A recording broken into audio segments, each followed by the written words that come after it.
লাকাদ কানা লাকুম ফি রাসূলিল্লাহি উসওয়াতুন হাসানাহ, রাসূলুল্লাহর মধ্যেই রয়েছে আমাদের জন্য উত্তম আদর্শ। তবে হ্যাঁ, এখানে আমাদের দেশে অনেকে একটি জিনিস একটু না বলে চলে যান, অনেকে আছেন, যেটি হচ্ছে আল্লাহ তাআলা এই আয়াতের মধ্যে বলছেন, তোমাদের মধ্যে যারা আল্লাহ এবং শেষ দিবসের প্রতি আশা রাখে, লিমান কানা ইয়ারজুল্লাহ ওয়াল ইয়াউমাল আখির, তোমাদের মধ্যে যারা আল্লাহ এবং শেষ দিবসের প্রতি আশা রাখে এবং ওয়াযাকারাল্লাহ কাসীরা, অধিক পরিমাণ আল্লাহকে স্মরণ করে, তাদের জন্যই রাসূলুল্লাহর মধ্যেই রয়েছে উত্তম আদর্শ। এই দুইটা শব্দ, একটা হচ্ছে লিমান কানা ইয়ারজুল্লাহ ওয়াল ইয়াউমাল আখির, যারা আল্লাহ এবং শেষ দিবসের প্রতি আশা রাখে যে আমাকে আল্লাহর সামনে উঠতে হবে, আল্লাহর সামনে আমাকে দাঁড়াতে হবে, জবাবদিহি করতে হবে, আল্লাহর সামনে দাঁড়ানোর এই আশা যারা রাখে, এবং ওয়াযাকারাল্লাহ কাসীরা, অধিক পরিমাণ স্মরণ করে, সব ক্ষেত্রে এই দুইটা শর্ত যারা মানবে তাদের জন্যই রাসূলুল্লাহর মধ্যেই রয়েছে উত্তম আদর্শ। আজকে গোটা বাংলাদেশ নয়, সাতক্ষীরা জেলার মধ্যেই তাকান, রাসূলুল্লাহর মতো দাড়ি আছে কিন্তু রাসূলুল্লাহর মতো ব্যবসা নেই, রাসূলুল্লাহর মতো টুপি আছে কিন্তু রাসূলুল্লাহর মতো লেনদেন নেই, রাসূলুল্লাহর মতো মেসওয়াক আছে কিন্তু রাসূলুল্লাহর মতো অর্থনীতি, রাজনীতি, সমাজনীতি, পরিবার নীতি নাই। কারণ কি? ওই যে লিমান কানা ইয়ারজুল্লাহ ওয়াল ইয়াউমাল আখির ওয়া যাকারাল্লাহ কাসীরা, আল্লাহ এবং শেষ দিবসের প্রতি আশা রাখে না এবং অধিক পরিমাণ আল্লাহকে স্মরণ করে না। ওই যে কোয়ালিটি অর্জন করতে পারে নাই। রাসূলুল্লাহর জীবন আদর্শ যে আপনি বাস্তবায়ন করবেন আপনার জীবনে, আপনাকে তো সেই কোয়ালিটি, সেই মাপ, সেই ওজন তো আগে আপনাকে তৈরি করতে হবে, সেই মাপে তো উঠতে হবে। আজকে আমাদের কি সুন্দর দাড়ি টুপি, কিন্তু রাসূলুল্লাহর মতো ব্যবসা নেই, রাসূলুল্লাহর মতো লেনদেন নেই, রাসূলুল্লাহর মতো আমাদের অর্থনীতি নেই, রাজনীতি নেই, সমাজনীতি নেই, সংস্কৃতি নেই, শিক্ষানীতি নেই, পরিবার নীতি নেই। এখানে যারা আছেন, রাসূল এমন কোন দিক নাই তিনি দেখান নাই। খেয়াল করেন, এমন একজন নবী, ১০০ লক্ষ সাহাবী তার জীবন আদর্শ, তার চলা, তার বলা, এটা অবজারভেশন করেছেন। ৫ লক্ষেরও বেশি রাবী সরাসরি তার মুখের বাণীগুলো বর্ণনা করেছেন। আজকে এই মাহফিলে যারা আছি, রাসূল স্বামীর আদর্শ, এই যে উসওয়াতুন হাসানা, তিনি কেমন আদর্শ? হুজুর কিন্তু বলেছেন তার শুরু থেকে শেষ পর্যন্ত সবই সুন্দর। দেখেন, তিনি স্বামীর আদর্শ, তিনি বাবার আদর্শ, তিনি সন্তানের পিতা হিসেবে আদর্শ, তিনি নানা হিসেবে আদর্শ, তিনি ব্যবসায়ী হিসেবে আদর্শ, তিনি বিচারক হিসেবে আদর্শ, তিনি রাষ্ট্রপ্রধান হিসেবে আদর্শ, তিনি প্রতিবেশী হিসেবে আদর্শ, তিনি মেহমান হিসেবে আদর্শ, তিনি মেজবান হিসেবে আদর্শ। এমন কোন দিক নাই যেটার আদর্শ রাসূলুল্লাহ সাল্লাল্লাহু আলাইহি সাল্লাম ছিলেন না। আরে রাসূলকে আজকে আমরা জানার জন্য এই রবিউল আওয়াল মাস আসলেই আমাদের মনে পড়ে, ওই যে একটা কথায় আছে, রবিউল আওয়াল মাস এলে তোমারই গান গায়, রবিউল আওয়াল মাস চলে গেলে তোমায় ভুলে যায়। তার মানে রবিউল আওয়াল মাস আসলে প্রতি মাহফিলে সিরাত মাহফিল, মিলাদ মাহফিল এগুলো করি, আবার রবিউল আওয়াল মাস আসলে বাকি 11টা মাস আমরা রাসূলকে ভুলে যাই। এই জন্য আজকে আপনাদের কাছে আমি দুই একটি কথা বলবো আমার ক্ষুদ্র জ্ঞানে। সেটি হচ্ছে এই, মনে রাখবেন, হযরতে আব্দুল্লাহ ইবনে মাসউদ রাদিয়াল্লাহু তাআলা আনহু, তিনি একজন বড় মাপের সাহাবী ছিলেন। আব্দুল্লাহ ইবনে মাসউদ রাদিয়াল্লাহু তাআলা আনহু রাসূলুল্লাহ সাল্লাল্লাহু আলাইহি সাল্লামের কয়েকদিন ইন্তেকালের পরে আম্মাজান আয়েশা সিদ্দিকা রাদিয়াল্লাহু আনহার ঘরের সামনে যে কড়া নাড়লেন, আম্মাজান, আম্মাজান, আম্মাজান।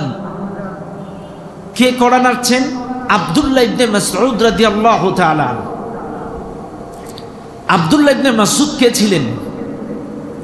একবার আব্দুর রহমান নামের একজন সাহাবী হুযায়ফা রাদিয়াল্লাহু তাআলা আনহুর কাছে যে প্রশ্ন করছেন, ভাইয়া, নবীজি তো এখন দুনিয়াতে নাই, এমন একজন এমন একজন মানুষের নাম বলো যেই মানুষটার চলা বলা চলনে বলনে সব কিছুতে রাসূলুল্লাহ সাদৃশ্যপূর্ণ আছে, এমন একটা লোকের নাম বলো। তখন হুযায়ফা রাদিয়াল্লাহু তাআলা আনহু বলেছিলেন, মা আরিফু আহাদান আকরাবা সামতান ওয়া দাল্লান ওয়া হাদিয়ান বিন নবী সাল্লাল্লাহু আলাইহি ওয়াসাল্লাম। আমার দেখা চোখে রসুলের মতো বলা, রসুলের মতো চলা, তার সাথে সাদৃশ্যপূর্ণ আমি একজনকেই জানি, সেটা আব্দুল্লাহ ইবনে মাসউদকে ছাড়া আমি কাউকে জানি না। এটাকে বলছেন হুযায়ফা রাদিয়াল্লাহু তাআলা আনহু বলছেন, এমন একজন সাহাবী ছিলেন আব্দুল্লাহ ইবনে মাসউদ রাদিয়াল্লাহু তাআলা। আরে আব্দুল্লাহ ইবনে মাসউদ রাদিয়াল্লাহু তাআলা আনহু আম্মা জান আয়েশার বাড়ির দরজার সামনে যে কড়া নাড়লেন, আম্মা জান আয়েশা বলছেন, কে? আমি আব্দুল্লাহ ইবনে মাসউদ। বলছে, আম্মা জান, নবী তো দুনিয়ায় নাই, আপনিও রাসূলুল্লাহর সাদৃশ্যে সংস্পর্শে ছিলেন, আমরাও ছিলাম, কিন্তু আমরা তো আপনার মতো লম্বা সময় পাইনি তার খেদমতে। আপনি এমন কিছু জীবন অন্তরঙ্গ মুহূর্তে এমন অনেক কিছু জানেন যেটা আমরা জানি না। আম্মা জান, আপনি আমাদেরকে কিছু ব্রিফিং করেন, কিছু বলেন, যেটা আমি আব্দুল্লাহ ইবনে মাসউদ একটা কিতাব আকারে রচনা করতে চাই, যেটা পরবর্তী প্রজন্ম এই কিতাব থেকে রাসূলুল্লাহকে জানবে এবং মানবে। তখন রাসূলুল্লাহ সাল্লাল্লাহু আলাইহি ওয়াসাল্লাম বলছেন, এই আম্মা জান আয়েশা বলতেছেন, তুমি কি কোরআন পড়োনি? তোমরা কি কোরআন পড়োনি? কানা খুলুকুল কোরআন কান্নাহু কুরআনুন হাইয়ুন। নবীর চরিত্রটাই তো কোরআন, নবী তো জীবন্ত কোরআন, কোরআনই নবী, নবী কোরআন। যদি কেউ নবীকে জানতে চায়, নবীকে বুঝতে চায়, এ যেন কোরআনের প্রত্যেকটা লাইনে লাইনে পাতায় পাতায় রাসূলুল্লাহকে খুঁজে নেয়। কিন্তু আজকে আমরা কোরআন পড়ি না, কোরআন বুঝি না, কোরআনের দার্স, কোরআনের তাফসীর। আজকে আমাদের দেশে অনেক কোরআনের তাফসীর মাহফিল যখন হয়, অনেকেই বলে এগুলো কোনো লাভ নাই। আমাদের দেশে অনেকে বলে, অনেকে যুক্তি দেয়, এটা সৌদিতে নাই, এটা দুবাইয়ে নাই, এটা কাতারে নাই, এটা মিশরে নাই, এটা বাংলাদেশে কোনো দরকার নেই, এর দ্বারা কোনো ফায়দা নাই। এখন আমার প্রশ্ন হলো, ভাই, সৌদিতে দুবাইয়ে কাতারে যারা রাস্তা ঝাড়ু দেয় তারাও কোরআন পড়ে, কোরআন বুঝে। যারা কাতারে রাস্তা ঝাড়ু দেয়, যারা ড্রাইভার, তারাও কোরআন পড়ে, কোরআন বুঝে। কিন্তু বাংলাদেশে কত পার্সেন্ট মানুষ কোরআন পড়ে আর বুঝে? যেহেতু বুঝে না, জানে না, এজন্য বেশি বেশি দার্স দরকার, তাফসীর দরকার। হ্যাঁ, দরকার হতো না যদি আমাদের দেশের প্রত্যেকটা মসজিদের মেম্বার থেকে বাদ ফজর, বাদ জোহর, বাদ আসর, বাদ মাগরিব, বাদ এশা একটা কোথায় আয়াতের দার্স যদি মসজিদে দেওয়া শুরু হয়ে যায়, মাত্র 5টা বছর যদি কোরআনের দার্স প্রত্যেকটা মসজিদের মেম্বার থেকে দেওয়া হয়, এরকম করে তাহকিক তারকিব সহ বোঝানো হয়, ইনশাল্লাহ বাংলাদেশেও আর 5 বছর পরে তাফসীর মাহফিল লাগবে না। কিন্তু তা তো হবে না। আমাদের দেশে দেখবেন তাফসীর মাহফিল, কি বলে, কোরআনের দার্স, কোরআনের তাফসীর মসজিদের মেহরাবে চলে না। আশ্চর্য হয়ে যাবেন, বেয়াদবি মাফ করবেন, আমার কথায় কেউ আঘাত নেবেন না। আমাদের দেশের অবস্থা কি জানেন?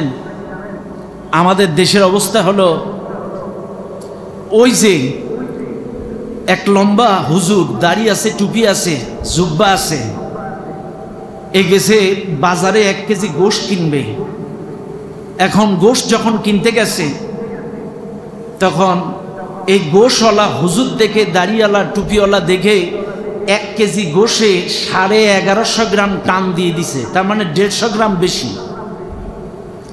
এখন এই হুজুর তো খুব খুশি, 150 বেশি, 150 বেশি, 150 বেশি। হুজুর তখন আবেগে ছিল। হুজুর গোশত নিয়ে যখন এলাকায় গেছে, যাওয়ার পরে হঠাৎ করে তার বিবেক খুলে গেছে, চিন্তা করছে 700 টাকা কেজি, 150 গ্রাম যদি বেশি দেয় তাইলে ওর লাভ হবে কি? আসলে কি বেশি দিছে? পাশের এক নিকটবর্তী পাল্লায়, দাড়ি পাল্লায় ওজন দিয়ে দেখে টোটাল 850 গ্রাম। নাই কতটা? 300 গ্রাম। উপরে 150, ভিতরে 150, 300 নাই। এখন হুজুর মানুষ, পরের দিন সকালে গরুর গোশের দোকানে চলে গেছে। হুজুরিও কায়দায় প্রতিবাদ করছে, কানে হাত দি, ওয়াকিমুল ওয়াজনা বিল কিসতি ওয়ালা তুখসিরুল মিজান, ওয়াকিমুল ওয়াজনা বিল কিসতি ওয়ালা তুখসিরুল মিজান। যতক্ষণ দোকানে গোশত ছিল এই একটা আয়াতই তিলাওয়াত করছে। গোশ যখন বিক্রি শেষ, টাকা পয়সা গুনে দেখে ভালোই বিক্রি হয়েছে, গোশওয়ালার বিশ্বাস এই হুজুর কোরআন তেলাওয়াত করার কারণে আমার বিক্রি ভালো হয়েছে, এখান থেকে 20 টাকা নিয়ে হুজুর চা খান, আপনার গলা ভেঙে গেছে। চা খেয়ে চলে গেছে বেচারা। পরের দিন সকালে আবার গোশ বিক্রি হচ্ছে, ওই হুজুর আবার আসছে। গতকালকে যেই প্রতিবাদটা আরবিতে কোরআনের আয়াত দিয়ে তেলাওয়াত করছে, আজকে সেটার বাংলায় ব্যাখ্যা করছে, ওজনে কম দিও না, মানুষকে ঠকাইও না।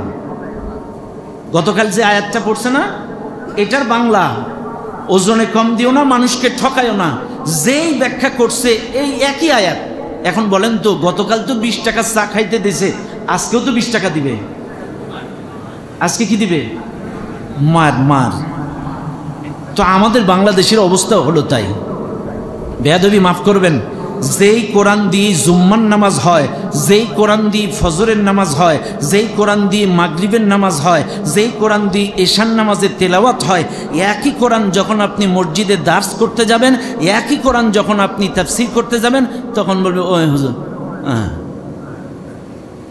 কেন? হুজুর তো বললেন একটু আগেই, কিতাবুন আনজালনাহু ইলাইকা লিতুখরিজান নাস মিনাজ যুলুমাতি ইলান নূর হুয়াল্লাযী বা'আসা ফিল উম্মিয়্যিনা রাসূলাম মিনহুম ইয়াতলু আলাইহিম আয়াতি ওয়া ইউযাক্কিহিম ওয়া ইউআল্লিমুহুমুল কিতাবা ওয়াল হিকমা ইয়া আইয়ুহার রাসূল বাল্লিগ মা উনজিলা ইলাইকা মির রাব্বিক। হে রাসূল, তোমার কাছে যে কিতাব পাঠিয়েছি, এই কিতাবের দাওয়াত মানুষের কাছে পৌঁছে দাও, মানুষকে রবের দিকে আহ্বান করো এই কিতাব দিয়ে। হুজুর কিন্তু বলেছেন, চাইলে এই কিতাব দিয়ে তাদেরকে তেলাওয়াত করে শোনাও, এই কিতাব দিয়ে তার ব্যক্তি জীবন, পারিবারিক জীবন, সামাজিক জীবন, অর্থনৈতিক জীবন, রাজনৈতিক জীবন পবিত্র করো, তাদেরকে তালিম দাও এই কিতাব দিয়ে। অথচ দুঃখজনক হলেও সত্য, আজকে সেই দার্স, আজকে সেই তাফসির আমাদের মসজিদে চলে না, হয় না। এগুলো বুঝতে হবে। রাসূলকে জানতে গেলে আম্মাজান আয়েশা বলতেছেন,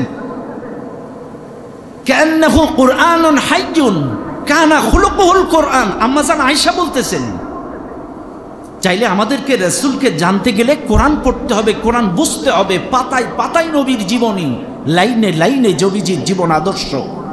সুপ্রিয় উপস্থিতি, এজন্য আসেন রাসূল কেমন আদর্শ ছিলেন, সংক্ষিপ্ত একটু একটু করে আপনাদেরকে বোঝায়।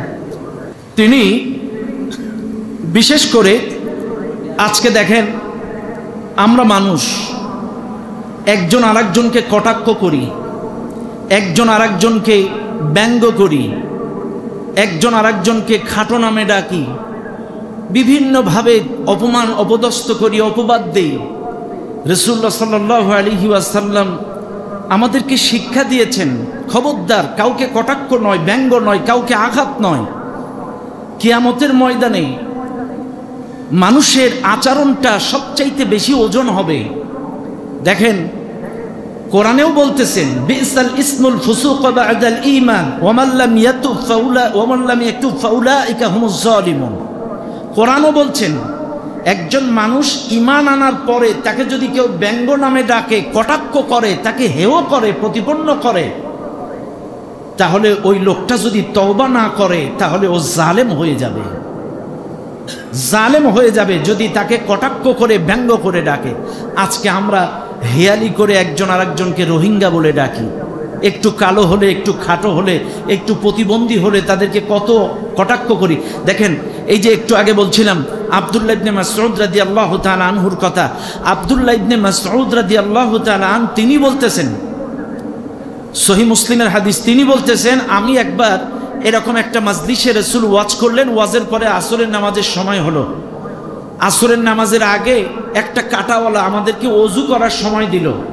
আমি একটা কাঁটাওয়ালা যুক্ত গাছ থেকে মেসওয়াক পাড়তে উঠলাম। তখন সাহাবা আজমাইন অন্যান্যরাও আছেন, রাসূলও আছেন। আমি যখন কাঁটাওয়ালা যুক্ত গাছে উঠছিলাম, তখন বাতাস আমাকে ফেলে দিচ্ছিল। এমনি আব্দুল্লাহ ইবনে মাসউদ রাদিয়াল্লাহু তাআলা আনহুর গোটা দেহ ছাড়া তার পাও দুটো একটু চিকন ছিল, সাইজে তার পাও দুটো একটু চিকন ছিল। তো আব্দুল্লাহ ইবনে মাসউদ রাদিয়াল্লাহু তাআলা আনহু ওই ভারসাম্য ঠিক রাখতে পারছিল না। মেসওয়াক পাড়ার সময় ওই বাতাসটাকে যখন ফেলে দিচ্ছে, অন্যান্য উপস্থিত সাহাবারা হেসে উঠলেন। রাসূল বলছেন মিম্মা তাদহাকুন, তোমরা হাসছো কেন?